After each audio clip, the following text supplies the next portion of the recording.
பாடசாலைகளின் உட்கட்டமைப்பு வசதிகளை மேம்படுத்துவதற்கு தேவையான நிதி ஒதுக்கீடுகள் அனைத்தும் மாகாணங்களுக்கும் வழங்கப்பட்டுள்ளதாகவும் அந்த நிதியை பாடசாலை அபிவிருத்தி நடவடிக்கைகளுக்காக சரியான முறையில் பயன்படுத்துமாறும் பிரதமர் கலாநிதி ஹரிணி அமரசூரிய தெரிவித்தார்.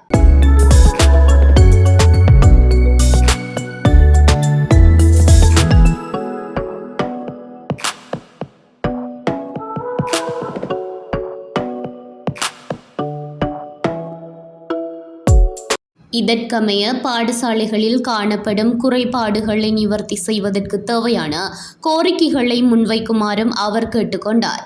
ரமலான் நோன்பு நோட்கும் வெள்ளவாய பிரதேசத்தைச் சேர்ந்த முஸ்லிம் பெண்களுடன் மார்ச் 1 நடைபெற்ற சுமூகமான சந்திப்பின் போதே பிரதமர் கலாநிதி ஹரிணி அமரசூரிய மேற்கண்டவாறு தெரிவித்தார்.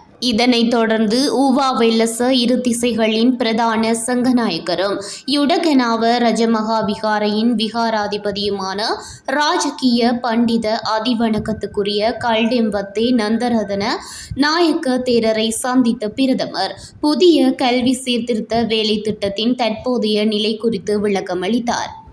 அங்கு தொடர்ந்து உரையாற்றிய பிரதமர் தொழிற்கல்விக்கு தகுந்த அங்கீகாரத்தை வழங்கும் வகையில் 25 மாவட்டங்களையும் உள்ளடக்கி நவீன பாடநெறிகளுடன் கூடிய 50 தொழிற்கல்வி நிலையங்களை மேம்படுத்த நடவடிக்கை எடுக்கப்பட்டு வருகின்றது.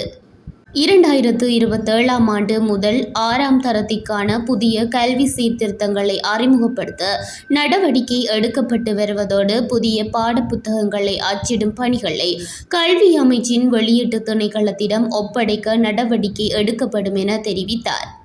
இந்நிகழ்வில் ஊவா மாகாண ஆளுநர் சட்டத்தரணி கபில ஜெயசேகர, வர்த்தக வாணிப மற்றும் உணவு பாதுகாப்பு பிரதி அமைச்சர் R.M. ஜெயவர்தன, பாராளுமன்ற உறுப்பினர் ருவன் விஜயவீர, பிரதேச சபை உறுப்பினர்கள், புத்தள பிரதேச செயலாளர், மாவட்ட செயலாளர் உள்ளிட்ட பலரும் கலந்து கொண்டனர்.